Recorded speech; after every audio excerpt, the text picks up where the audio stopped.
Este programa tem o apoio cultural Copenhagen e Carmin.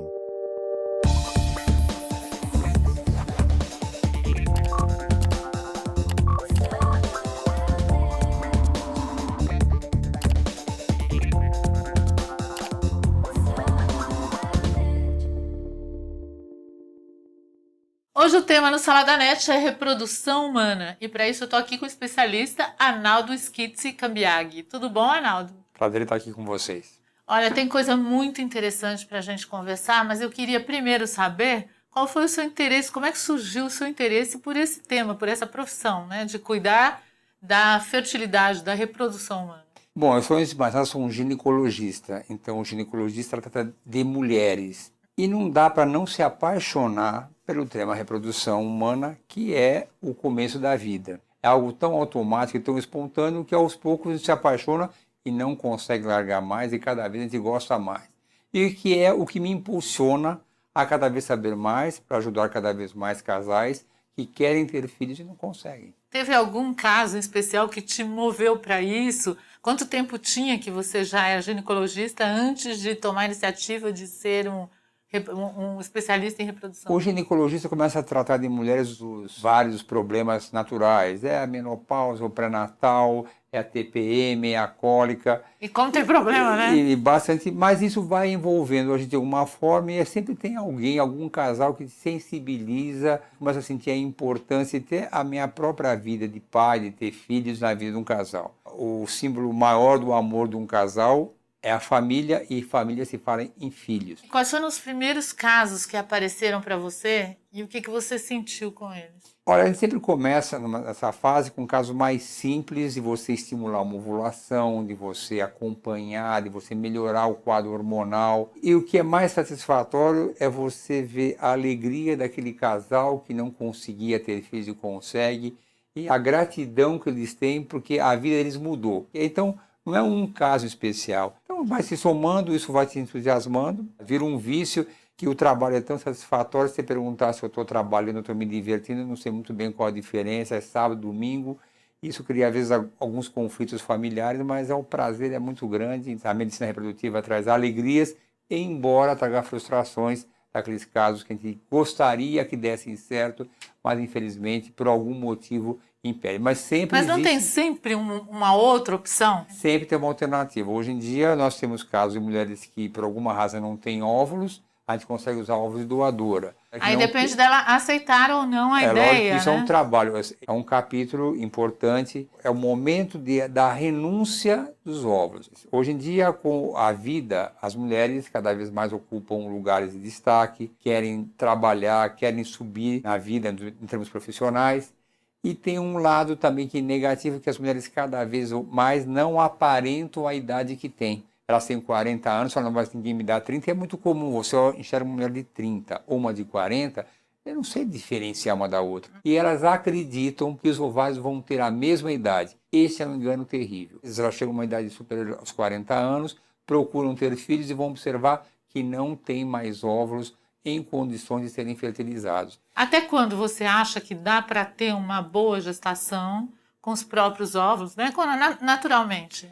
A mulher nasce com um estoque de óvulos estabelecido, com 2 milhões de óvulos ao nascer, e quando chega na primeira menstruação, ela vai ter 300 ou 400 mil óvulos disponíveis. Cada mês, ela perde ao redor de 1.000 óvulos. E cada mês, com essa perda, ela vai chegar ao redor dos 40 anos, esse estoque que já era definido e não se formam mais óvulos, desaparecem só sobre os óvulos de pior qualidade. Tem algum estudo encaminhado para alterar isso de alguma forma, de que possa prolongar um pouco mais ou de produzir um pouco mais? Porque hoje em dia, realmente, com essa coisa de todo mundo estar mais jovem, todo mundo quer poder fazer mais coisa para ter filho quando estiver mais com uma vida estável. Existem vários estudos que querem dar medicamentos que parem de fazer esses óvulos se perderem, mas não tem nada confirmado. Uma pergunta que se faz com frequência é se uma mulher tomar pílula durante um tempo indefinido e ficar sem menstruar durante 2, 3, 4, 5 anos, se esses óvulos que seriam perdidos não serão mais. Por engano, os óvulos envelhecem da mesma forma, não importa se você menstrua ou não menstrua. Não é através da menstruação que você perde os óvulos, é o tempo mesmo. O envelhecimento é inevitável. O envelhecimento do ovário, infelizmente, é inevitável. E não existe nada ainda estabelecido que possa evitar que esse envelhecimento não aconteça. Agora, como poderia ser, por exemplo, a mulher ter com os óvulos dela até que idade e com esses óvulos doados, até que idade você acha aconselhável? Pega o óvulo ou com o espermatozoide do marido ou também doado. Uma mulher de 60 anos, por exemplo, gerar. Com os próprios óvulos, acredito que até 42, 43 anos, com todas as dificuldades, ainda é possível. Aqui tem umas exceções, uma mulher aos 46 anos, congelou os óvulos, e aos 50, por se aposentar, quis ter filho, um caso que era para não dar certo, e um marido com uma idade bastante avançada, 80 anos, e gerou uma gravidez. Olha. Mas eu quero deixar bem claro que isso é uma exceção. Não foi obra minha, foi obra de Deus. Foi ela também que lá com os 46 projetou isso. Mas foi algo que não é o normal. Então, de um modo geral, 42 anos ainda é possível, embora a partir dos 35 anos o declínio da qualidade dos óvulos é evidente. Se for com óvulos doados, na verdade não existe um limite tecnicamente, mas eticamente, aqui no Brasil, então uma mulher aos 50 anos que deseja ser mãe, mesmo com óvulos doados, eticamente isso não é permitido. É antiético fazer isso. Agora, eu tenho visto, algumas até artistas falando, nossa, engravidei com 50 ou com mais de 50 naturalmente. O que você acha disso? Tudo é possível. Eu não gosto, nem posso questionar o que é verdade e o que não é. Eu acho que as exceções podem existir. E aos 50 anos, tudo é possível. Tem a personagem da Bíblia, Sara, que engravidou com mais de 60 anos naturalmente. Eu não posso questionar. Milagres existem. Que bom, né? Que bom Exatamente. Que você acredita nisso e que eles existem. Acredito. Agora, com relação à doação, tanto dos óvulos como dos espermas, como funciona? Existem regras muito bem estabelecidas, tanto para a doação de óvulos como para a doação de sêmen. Primeira coisa tem que ser o anonimato. O doador não pode conhecer o receptor, nem vice-versa. Segunda regra, não pode ter um vínculo financeiro. Não se vende óvulos e não se compra óvulos, não se compra de alguém. Isso é, quando eu digo não se compra, diretamente do fornecedor, dessa maneira. A pessoa vai doar lá só porque ela quer? Espontaneamente. No caso de óvulos, hoje em dia se fala e é ético, é a doação compartilhada. Muitas vezes recebemos mulheres, são jovens, férteis, que necessitam fazer uma fertilização in vitro não por um problema próprio, mas sim por um problema do seu marido, que pode ter uma vasectomia ou alguma disfunção no sêmen que atrapalha a gravidez. Essa mulher precisa fazer uma fertilização in vitro, mas não tem uma condição financeira de arcar. Então, ela é convidada a entrar num programa de ovodoação e, doando parte dos seus óvulos, a receptora pode contribuir financeiramente para que esse tratamento ocorra. Sim, uma troca, né? É uma troca que vai beneficiar duas famílias. É um princípio ético, correto, e há pessoas que vão doar voluntariamente. O sêmen, existem bancos de sêmen. Pode doar, não recebe nada voluntariamente, mas o importante, o fundamental, é que o doador e o receptor devam ter tipos de sangue compatíveis para que aquilo possa ser um segredo familiar e uma fisionomia que também seja semelhante. Então, uma japonesa não vai doar para uma negra, uma pessoa de pele branca não vai doar para uma oriental. Então, para o médico que colheu, o material, sempre tem a imagem, todos os dados da pessoa para quando o outro precisa selecionar alguém que... Então, tem catalogado as características físicas e a gente avança um pouco mais. Qual o tipo de trabalho que a pessoa faz, como é que ele gosta de se divertir, para que a pessoa saiba um pouco mais, não só da parte física, mas da parte interna, espiritual, comportamento, como a pessoa se socializa, para que isso possa dar um pouco mais de segurança para aquele que recebe os gametas. Gametas é o nome geral para espermatozoide ou óvulo. Ultimamente tenho ouvido falar que os filhos se encontram, umas coisas que aqui eu nunca tinha ouvido falar. Existem regras muito estabelecidas e cada país tem a sua regra. Quando você vai nos Estados Unidos, você pode vender óvulos, você pode vender espermatozoides, você pode contratar barriga de aluguel, tudo isso é feito pelo contrato e lá é possível. Aqui são outras regras. Para a doação de óvulos e espermatozoides, o anonimato é fundamental. Muitos perguntam, quando for adolescente ou mais adulto, chegar à clínica e falar, eu quero saber quem foi a doadora dos ovos para minha mãe. Já aconteceu isso? Não aconteceu e isso não é permitido. Não seria importante não dizer também, os pais têm sempre que dizer para o filho que ele veio de um... Mas isso é uma coisa que vai depender do casal. Tem casais que falam, eu vou contar para o meu filho, e é bem provável que os padrões familiares mudam. E hoje em dia é tão comum a ovo-doação, o banco de sêmen, que é bem capaz na escola, e já se ouve isso, falar, não, o óvulo da minha mãe foi um óvulo doado. Acredito que, da mesma forma como se falava que um casal homoafetivo ter filhos, era uma coisa absurda, e hoje em dia é comum, que daqui a 15 anos muitas mudanças haverão. E se esse filho me procurar, porque quer saber quem foi quem doou os óvulos, ou de onde vem o banco de sêmen, ele não saberá. Entretanto, em situações extremas de risco de vida, que dependa de uma doação dessa outra criança, não vai ser o médico que vai decidir, um juiz poderá abrir mão e falar, você poderá saber quem foi que doou os ovos. Em situações extremas que eu particularmente nunca passei e não soube de alguém que passou.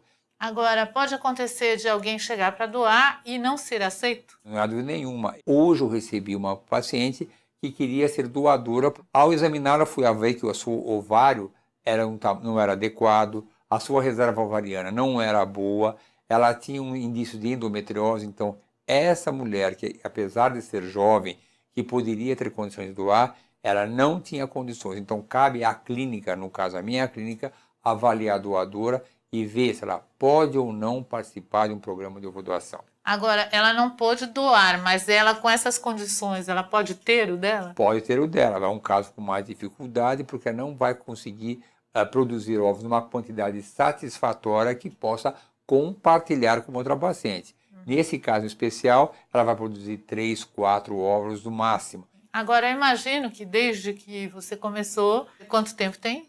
30 anos. Então, sempre as coisas vêm mudando, né? Novas técnicas, não sei o que mudou de lá para cá. O que avançou? Então, essa situação de ovodoação é muito interessante. É muito comum alguns médicos condenarem a internet, mas eu tenho que agradecer muito ao Google, porque muitas vezes ela vem informada já do que é possível e o que não é possível. Então, se antigamente você falar em ovodoação era uma coisa até totalmente estranha, absurda, quando vão na internet vão ver que é uma coisa muito mais comum do que se pensava. É muito interessante que antigamente isso era uma coisa secreta. E hoje em dia já vejo mulheres que falam, porque elas consideram uma coisa bastante normal. E eu consigo imaginar que num futuro não tão longínquo, daqui 15 anos, os jovens vão comentar isso naturalmente, sem nenhuma repercussão. E eu tive um exemplo recentemente, um casal homoafetivo, 2 homens, querendo ter filhos, e estavam se propondo a colocar o embrião formado com o sêmen deles, com uma doadora, e colocar o útero na mãe de um deles. Quer dizer, o pai e a mãe aceitando essa condição, e é algo que você poderia considerar extremamente estranho alguns anos atrás. Eu perguntei para eles, mas como você imagina que vai ser seu futuro quando o filho de vocês falarem que quem gerou foi a própria avó? E eles me responderam de uma maneira muito tranquila e muito bem explicada e convincente. E os padrões familiares, a gente sabe que hoje em dia se fala muito de famílias diferentes. Eu sou do tempo que desquite era uma palavra comum. Hoje em dia ninguém nem sabe o que quer dizer desquite mais. Então, as coisas modificam-se demais com o passar dos anos. Isso vai ser uma coisa... E o que era diferente está ficando super comum, né? Isso. Então, mas como funciona? Aí, no caso, é a mãe e tal, que vai ser avó e vai ser mãe, né, também. Mas como funciona uma barriga de aluguel de alguém que não tem uma relação tão próxima assim? Quais são os critérios? Existem regras estabelecidas. No útero de substituição ou barriga de aluguel, que é a mesma coisa, barriga solidária, que é outro nome também, é obrigatório que haja um parentesco de primeiro, segundo, terceiro grau. Precisa haver um parentesco? É necessário. Então, eu fiz um caso recentemente que a jovem nasceu com uma síndrome chamada síndrome de Rokitansky, que nasceu sem útero. Tem os ovários funcionantes, mas não tinha útero. Esses óvulos foram aspirados, fertilizados e colocados na mãe dela. Foi a mãe que gerou essa criança para que a filha tivesse um filho. Isso é uma coisa ética e normal. Então só pode ser primeiro grau a mãe, ou irmã, ou prima. Em casos excepcionais, só com autorização do Conselho Regional de Medicina. Agora, vi outra matéria também que falava talvez de uma solução para um futuro próximo, que seria casais gays conseguindo ter filhos biológicos através de células-tronco. Célula-tronco é um capítulo da medicina que vem avançando há muitos anos, mas por enquanto, de verdade, não chegou a nada tão assim essencial. Acredito que, da mesma forma que para algumas doenças você transforma uma célula muito inicial, que pode se transformar em células de vários órgãos. Então, essa célula pode ser uma célula do coração, do fígado, do rim, e por que não poderá se transformar num óvulo ou num espermatozoide? Por que não um casal homoafetivo feminino não pode tirar uma célula que se transforme num espermatozoide e que possa ser injetado no óvulo da sua companheira? É uma promessa, não existe nada de concreto, e acredito que nos próximos anos nada vai acontecer, mesmo porque vai se esbarrar em princípios éticos, religiosos, a gente sabe da força da igreja. Eu acho que vai demorar muitos anos até que haja um consenso com uma coisa viável. É que as coisas estão indo muito rápidas, eu acredito né? também que sim. Eu falo que não, mas às vezes eu sou surpreendido com a evolução. A gente vê a própria da tecnologia, a internet, o WhatsApp. Isso é uma coisa que se falava há 15 anos atrás e é inimaginável você ver essa rapidez de comunicação que nós temos hoje. Como você falou que está há 30 anos, eu imagino que nesses 10 últimos as coisas tenham mudado mais do que antes. Que nessa base de células-tronco, do ponto de vista prático, tem se caminhado muito, muito pouco. Mas é por conta de proibições, né? de ética e religião. Eu acho que existe para se segurar um pouco, porque as pessoas se entusiasmam e começam a avançar um pouco demais para a eugenia, criar um ser humano perfeito, e começam a ver a real natureza, e aí vem na sua pergunta inicial, por que eu me entusiasmei para a reprodução humana, começa a desviar da natureza da reprodução humana, começa a se desvirtuar para situações que não são aquelas que era o objetivo inicial. Olhando pelo lado científico, né, a partir do momento que a humanidade começa a ter um conhecimento que surgiu de ideias, né, está criando isso, está pesquisando, está chegando nisso. Será que não é porque Deus nos deu essa permissão? Não, eu acho que se você for seguir já para esse princípio, muitas vezes eu esbarro em situações que um dos membros do casal tem princípios religiosos rígidos. O próprio catolicismo proíbe todo esse tipo de tratamento. Eu tenho uma origem católica e sou católico, que sou praticante. Entretanto, eu quando transfiro, coloco os embriões no útero de uma mulher, eu sou muito simples, eu falo, eu só pus os embriões. Mas quem vai definir se vai engravidar ou não é Deus. Então eu acredito que sim. Mas agora essa visão é que pode ser modificada. Exageros, não. Agora, isso é um princípio claro que cada um terá o livre-arbítrio de decidir aquilo que é melhor. Eu acredito que a minha função é gerar família. Eu quero mesmo que as pessoas alegria das pessoas, né? É isso que eu quero. Procurar ajudar os casais que não conseguem ter filhos. Outras coisas assim, exageradas, eu deixaria para os cientistas do futuro que podem, quer dizer, querer uma coisa mais excêntrica. Eu tenho um exemplo de pessoas que eu conheci em férias. Eles tiveram que sair das férias, voltar para São Paulo, porque eles tinham feito a inseminação e estava com a esposa estava grávida de 7 meses, 5 meses. Tinha 3 fetos e um foi eliminado, foi para os Estados Unidos para eliminar um deles que tinha síndrome de Down. Então já não tinha mais esse feto, né, que eu nem sabia que isso existia, de eliminar um e deixar os outros 2. E ela estava se sentindo mal, teve sangramento e voltou para São Paulo. E eu fiquei me perguntando como pensar, o que pensar numa situação dessa? Qual é a sua opinião? É uma situação complexa e eu sou um médico a favor da vida. É claro que é uma situação muito complicada para aquele casal que vai ter filhos e saber que um deles é síndrome de Down. Agora, a síndrome de Down é uma alteração que é compatível com a vida e não há dúvida nenhuma que em termos legais e éticos isso é totalmente proibido.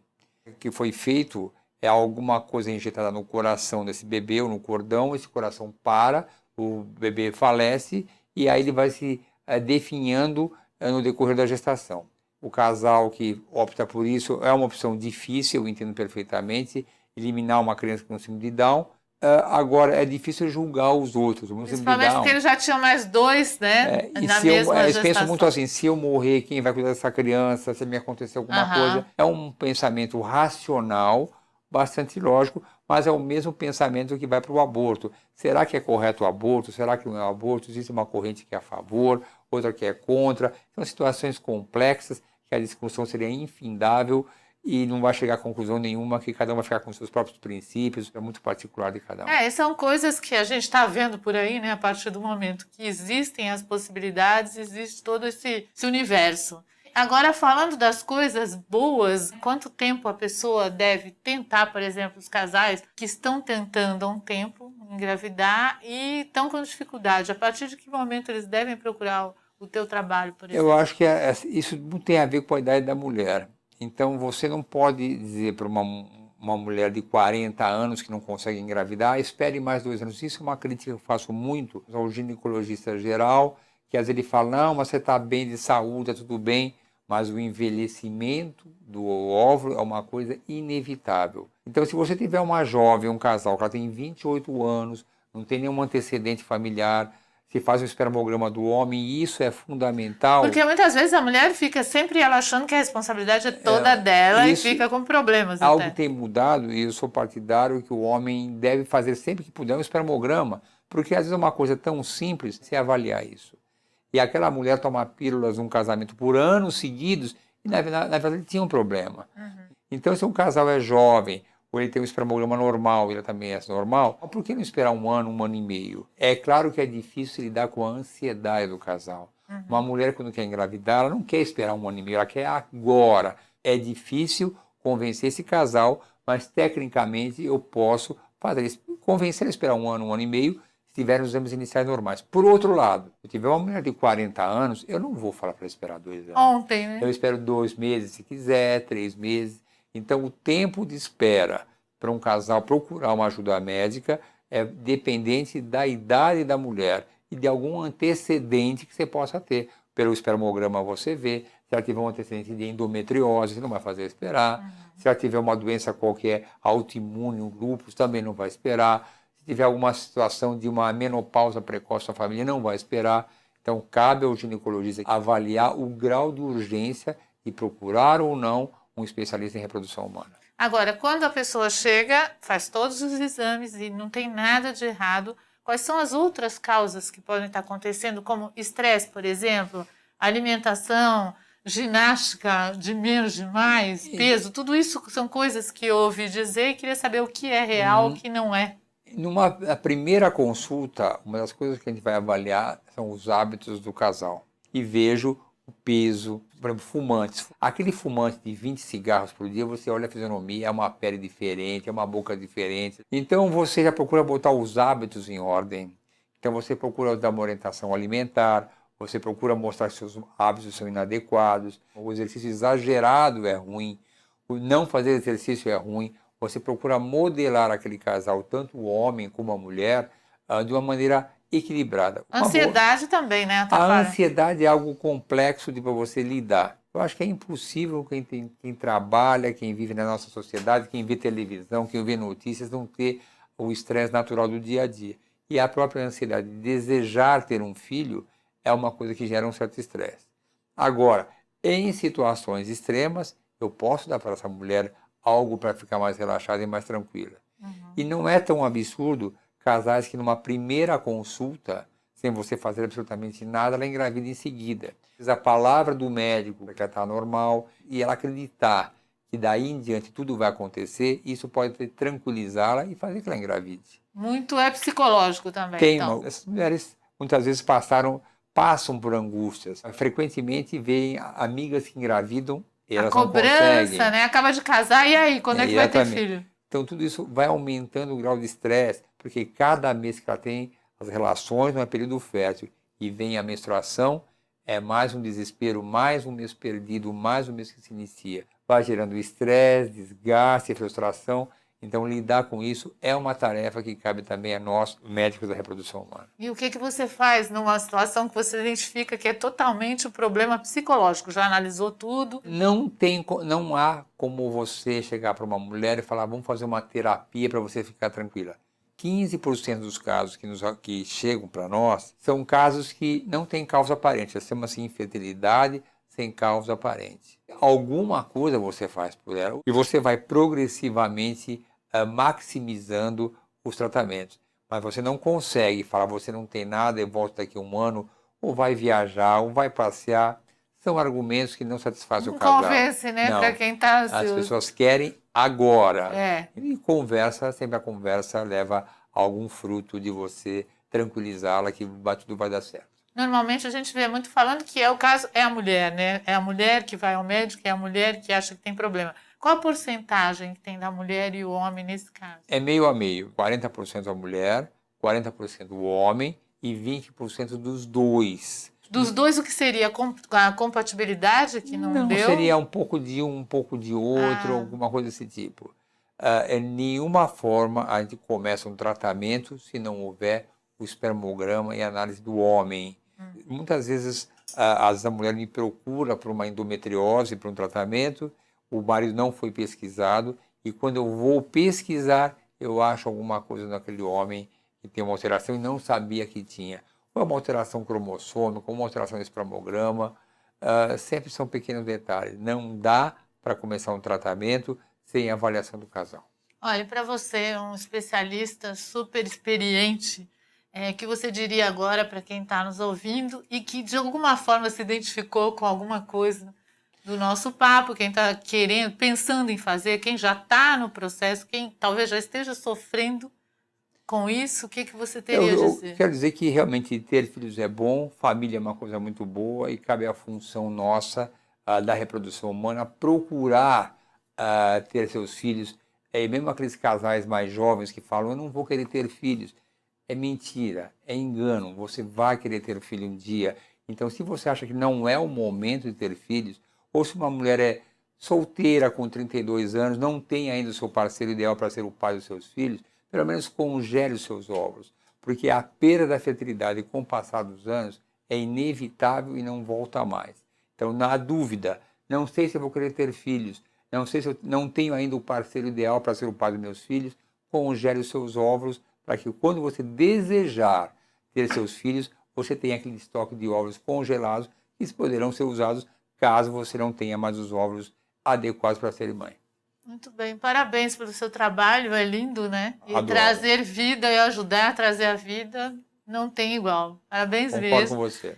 Tem um presente para você agora, da Copenhagen, copenhagen.com.br, os melhores chocolates. Eu já tinha visto isso daqui e falei que não gostava disso porque eu gosto demais, por isso que eu não gosto e não mas consigo é bom, resistir. Não, só faz bem, porque quando você faz com prazer, né? Depois Come com prazer. Depois de ajudar os casais, a segunda parte é comer chocolate.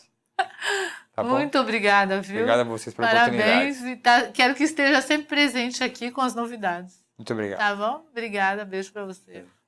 Beijão para você.